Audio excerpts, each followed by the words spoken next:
Qoraqalpoq suv ta'minoti aksiyadorlik jamiyati tomonidan Amudaryo tumanida aholini toza ichimlik suvi bilan ta'minlash yuzasidan amalga oshirilayotgan ishlar bilan tanishtirish maqsadida ommaviy axborot vositalari vakillari uchun press tur tashkil etildi.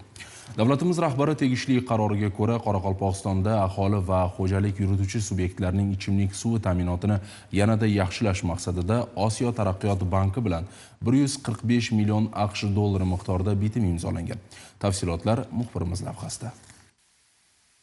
Press-tur ishtirokchilarini ilk manzili loyiha qiymati 13 million dollar bo'lgan Manhid suv tozalash inshooti va Ruber suv taqsimlash inshootini yangidan qurish, yangi ichimlik suv tarmog'ini tortish ishlari bilan yaqindan tanishishdan boshlandi. O'zbekiston Respublikasi Prezidentining 2009-yil 9-apreldagi 4271 qaroriga asosan Osiyo taraqqiyot banki kreditlar mablag'lari hisobidan Amudaryo tumani aholisini toza ichimlik suv bilan ta'minlash maqsadda ikkita loyiha amalga oshirilyapti.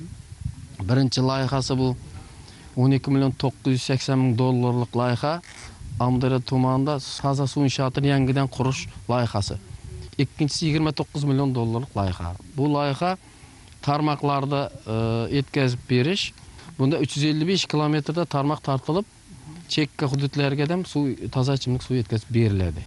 Loyiha doirasida Amudaryo tuman aholisini ichimlik suvi ta'minotini yaxshilash maqsadida 15 ta ovul va mahallalarda 3 ta suv taqsimlash inshooti, 354 kilometr suv tarmog'i, 6 ta suv rezervuarlarini qurish va rekonstruksiya qilish hamda 11991 ta suv hisoblagichlarini o'rnatish ko'zda tutilgan. Bugungi kunda Ruber, Quyuqko'pir va Qilichboy suv taqsimlash inshootlarida qurilish montaj ishlari olib borilmoqda va jami 319 kilometr suv tarmog'i tortilgan.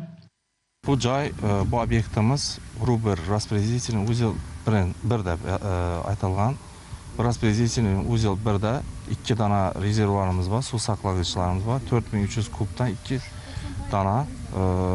Bu asosiy suv taqsimlash inshooti bo'lib, shu Amudaryo tumani tarmoqlari hamda suv tarmoqlarini suv bilan ta'minlovchi tarmoq hisoblanadi.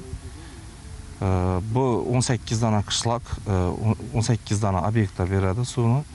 Shuni ichidan 5 dana uchastka raycentr Mangitda, qolgan 13 uchastka Ofuyla va qishloq joylari.